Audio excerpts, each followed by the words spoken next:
Hello and welcome. My name is Madeleine Longoria Garcia, and these are our other stories. Hey y'all, yeah, it's been a while. I have been meaning to check in for a while, but life has been happening. Life has been lifing, and truly I bit off more than I could chew. I took on more than I should have over the last several months, and I always planned on taking a break after season 2, but I also planned on kind of like doing more for our other stories during that break, right? It was meant to be like a public break, but behind the scenes kind of working on some stuff. And to be honest with you, this is the first time I've sat in front of my computer to record anything since October. And even in October, at the end of season 2, I didn't really do like a final wrap up of season 2 episode. I planned on doing that. I actually recorded something. I just never got my shit together to actually put it out into the world and publish it. And so it still exists, but it's not going out into the world. So this is, I guess, intro to season 3. I don't actually have a huge plan right now for season 3, but I felt compelled today to sit down and talk to you and just have a conversation. Obviously, a one-way conversation because you're not here with me, but just to talk about stuff in life and provide some updates and, yeah, begin to have some discourse again.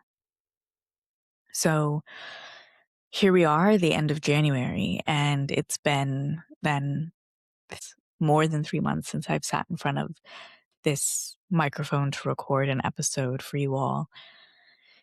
And yeah, like I said, I kind of took on more than I should have. And it's so funny because for years, the second half of fall has been like that for me, where it just feels so full and busy, and I get so busy, even when I don't really have, like, on paper, it doesn't look like I have a lot going on. Somehow, there is something for me during that time of year that I just get very busy. So, just a couple of updates. I traveled a little bit in November. I've been working full time. I've also been working on other projects part time, things that I've been doing for years already. Now I'm starting to do other projects part time, and then also trying to like build my life in general here, right? Like I moved here. Technically, it was 7 months ago. Is that right? Am I doing my math right? No, 8 months ago, 8 or 9 months ago. But I spent the month of May elsewhere in Arizona. So I really say, like, I didn't move to Portland until June. So that was 7 months ago. So I feel like I'm still settling in, and I feel like a lot of my effort is going towards settling in and figuring out what is going on where, who is who, what do I want to be involved with, how do I want to be involved with it, because I am very much a community oriented person. I am not the person who like goes to work, runs errands, comes home and just lives in that cycle. And if that is you, that's great for you. It's just not what is for me at all. It's not what I do. I am the person who's looking for different things to be involved with, whether they are activities or community gatherings or organizations and volunteering and doing stuff. I want to do that. I want to be involved. I want to get to know my neighbors, whether or not they are quite literally my neighbors or my neighbors who live in a different part of town. But I want to know what's going on and I want to be involved. And so my life, I feel like, has been very full of work and that kind of like community outreach and engagement for myself. At the same time, working on other things and other projects that I am, yeah, wanting to see come to fruition. That was like the end of the year for me. And then it's the holiday season. And truthfully, like, I do not enjoy the holiday season because people feel this obligation to do too much. And since I have lived on my own, I have not played into that. This year, it felt like there was this pressure for me to do more or be involved in more or do a lot more social gatherings than I wanted to. And that really wiped me out. So that was another piece that I felt like I just needed to recover after the holidays socially and not talk to anybody outside of the people who I really actually needed to talk to. Yeah. And here we are, right? It's the end of January. And as I've been thinking about our other stories over specifically the last like 3 or 4 weeks, and really trying to think about like, how do I want to come back for season 3? What is the premise for this season? What are the goals? Who are the people I want to have conversations with?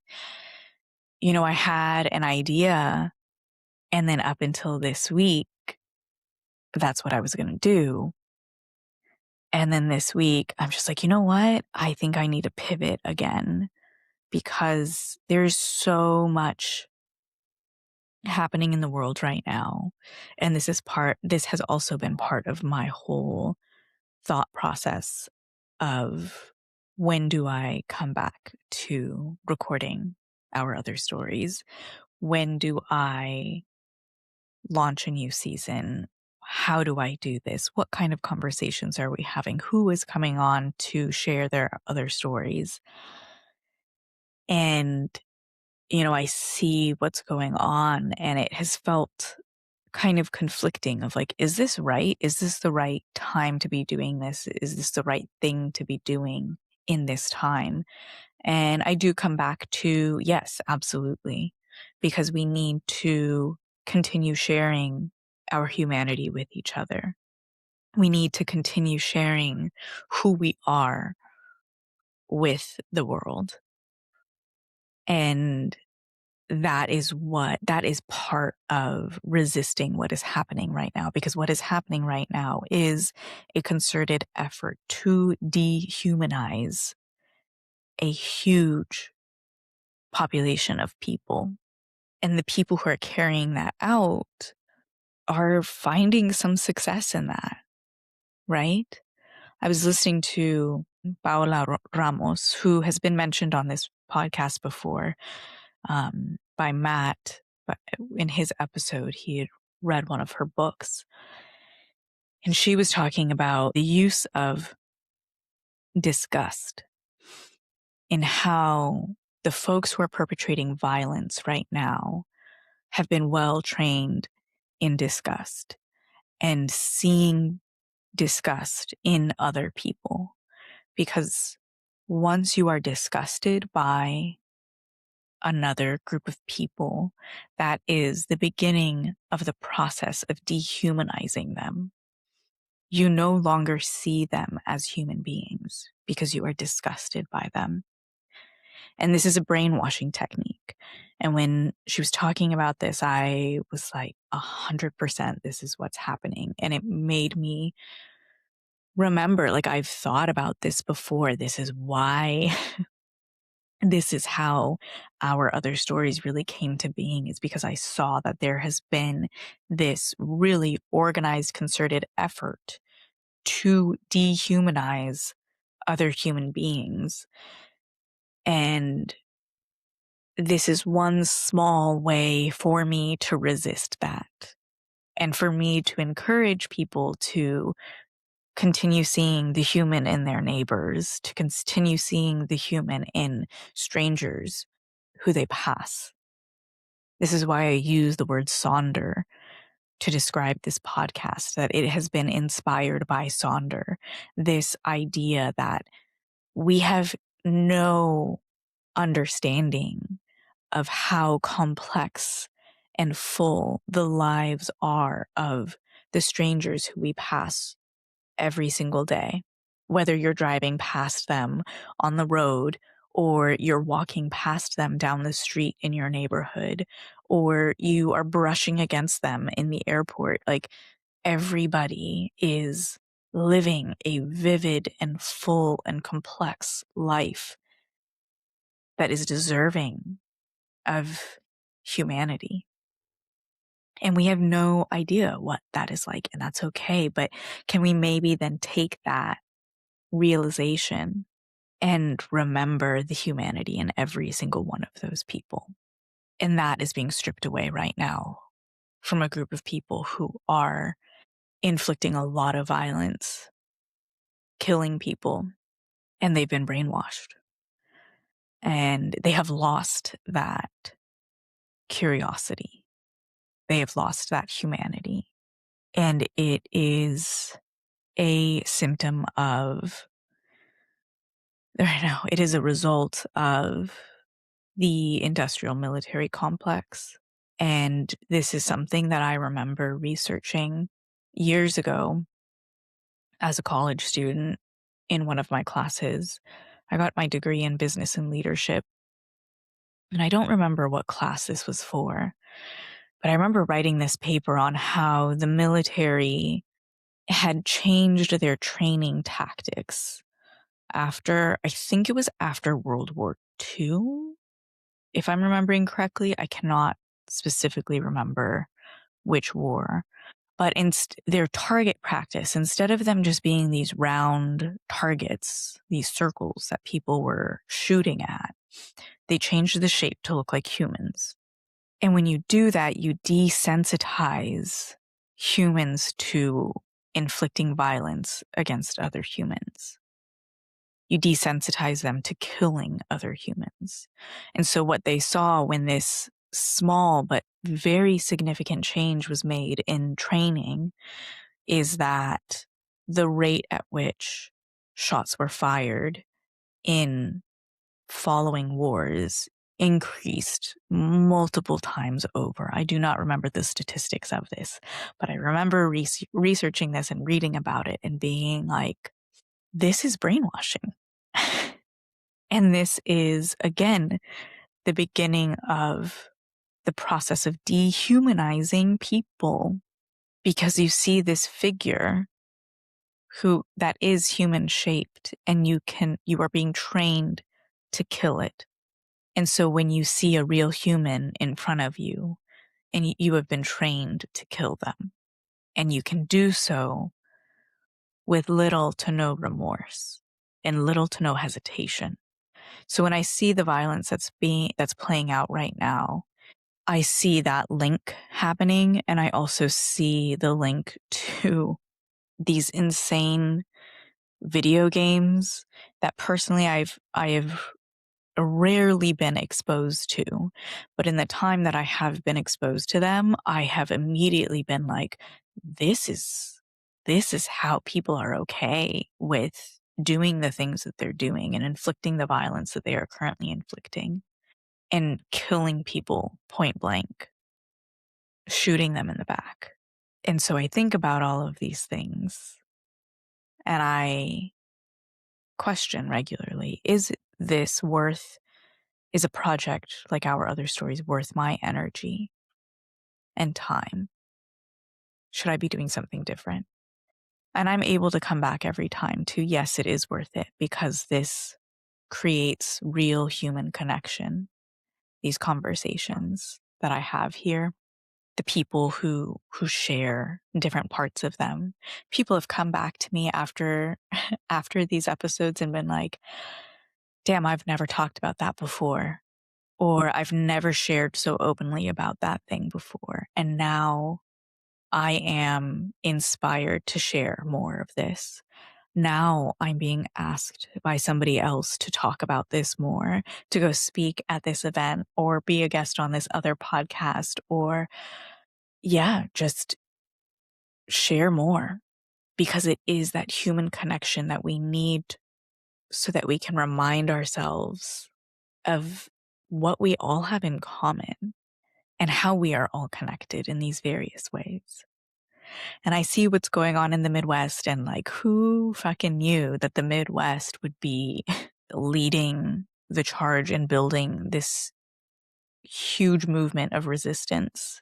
I certainly didn't see that coming. But Minnesota has been amazing.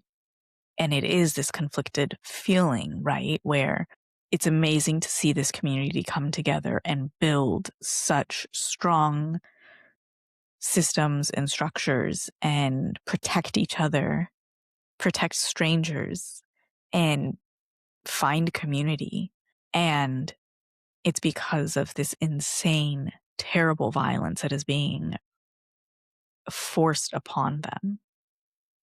And they are losing community members, whether they're being taken or whether they're being killed. They are losing community members. And we need to continue building up more community resistance. And whether that is literally marching down the street and yelling and creating noise, or calling your representatives and telling them how angry you are and how you're watching them and how they vote, and letting them know that we all actually have the power to remove them, and that we're watching and we're paying attention, because that's what they're banking on, is that we're not paying attention, that we don't engage. Or whether you're doing something in creative resistance, creating music or art that speaks to people, writing something, recording a podcast. And that's what this has been about the entire time. And my resistance is multifaceted. This is not the only way that I do speak out or act out against what's happening, but it's one of the ways. And I will continue doing this. And so I'm still forming what's going to be happening this season for season 3, who's going to come on, but I really have felt the need to just come here and chat and do a little check-in and at least put something out there, because it's been too long, first of all. And second of all, there's so much that I want to say and talk about and share with you. And I don't want you to think that this is just fading away into the background, because no, I am still very much here. I think about this podcast every single day. I think about how I'm going to come back. And I know that that's actually why I haven't yet come back to recording, is because I think about it too much. And I get frozen in that cycle of thinking about it too much and trying to formulate something that's packaged really pretty and organized. And it's good to have that, right? I think it's good to have a plan. And yet today I'm coming on, my hair's just pulled back. I didn't get dressed up. I didn't wear the lipstick that I usually wear when I'm recording, because I was like, if you don't do it now, you're not going to fucking do it. So just sit down in front of the computer while you're thinking about this, while you have at least some of the words, and the rest of it will come in the process. I don't really know what else to say right now, but there is a lot going on. I know that my generation is fucking tired of this bullshit, and we are angry and we are exhausted, and we will not stop, because this, unfortunately, is all we've known ever since I had any consciousness of the external world. There has been conflict after conflict after conflict, unlike I think many other generations before us have experienced. I remember when I was 9 years old, 2 weeks before turning 10, and 9/11 happened. I remember the day that we dropped bombs on Iraq. I remember seeing those videos. I remember the multi-year war for nothing that followed. I had friends and family who joined the military and fought in this whatever war. I remember the financial crisis and experiencing that and seeing what it did. And maybe at the time I didn't really understand what was happening or how it was impacting people, but now I see how it impacted people around me and myself. It's been a lot of our generation has experienced a lot of these global conflict events. And we've seen the United States be the perpetrator in a lot of terrible things around the world and in our own nation. We're going to continue showing up and doing the thing because there is no other option.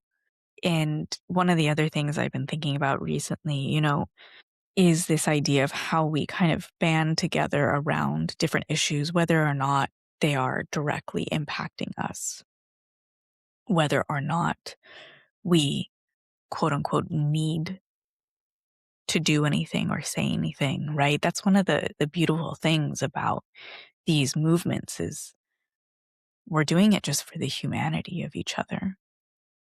And because we have to recognize that what happens somewhere else most definitely impacts us. Maybe not immediately, but it will eventually. And this is a concept that not everybody understands. And it's something that unfortunately I experienced a lot living in Hawaii, is that a lot of folks think, oh, well, those are mainland problems. Those are the United States' problems. Those aren't Hawaii's problems. We don't get involved with that. Why are they protesting that? That didn't happen here. That's not happening in Hawaii. That's not happening on our islands. Like, we don't need to waste our energy on that. And this is the type of rhetoric that's actually really dangerous. And it's something that frustrated me to no end the entire time I lived in Hawaii is this belief, this false belief that what was happening in the United States didn't impact Hawaii and didn't matter, and that those who lived in Hawaii shouldn't care. And this was coming from people of all sorts of backgrounds, whether they were local, whether they were transplants, whether they were Kanaka, whether they were Haole. People from all walks of life and background would have that mentality and express this belief that because we lived in Hawaii, we didn't need to be involved with these things, that we didn't need to concern ourselves with what was happening in the United States or really anywhere else in the world. And that unfortunately, that kind of belief, that thinking, shows me that you have a colonized mind, that the colonizer, the imperialist, the capitalist, the patriarchy has won over your mind entirely because you believe so steadfastly in the individual that you have lost the understanding of community and the understanding that what happens to one happens to all. And I know that that is not unique to Hawaii. That is the place where I experienced that a lot from other people. I'm not the only one who saw that. And so being somewhere where people do care, people care what's happening in Minnesota, people care what's happening in Venezuela, people care what's happening in other parts of the world and this nation, and will speak up and do something, whether it's protesting in a park, protesting in front of an ICE facility, calling representatives, creating community gatherings, organizing in one way or another, hosting town halls and conversations. Like, people are doing something, and that is better than nothing because, again, they are banking on you not paying attention. And this is why we've gotten to the place that we have today. Complacency. I think I'm going to end this here for now. But there will be more episodes coming. There are conversations that will be had. I do have some people in mind, and we're just here to chat. And if you want to talk, if you want to share anything about what's going on in your specific community, or how you're organizing with people, or things that are happening, please don't hesitate to reach out. I would love to talk to you. I would love to give you space and time to share about what you are working on and what is happening and what you're creating to build resistance, to create a better and safer world for us all, and how you are staying connected to not only your humanity, but the humanity of those around you. So with that, thanks for listening. Thanks for being here. My name is Madeleine Longoria Garcia, and these are our other stories. You can stream this podcast anywhere that you listen to podcasts. Thanks for being here.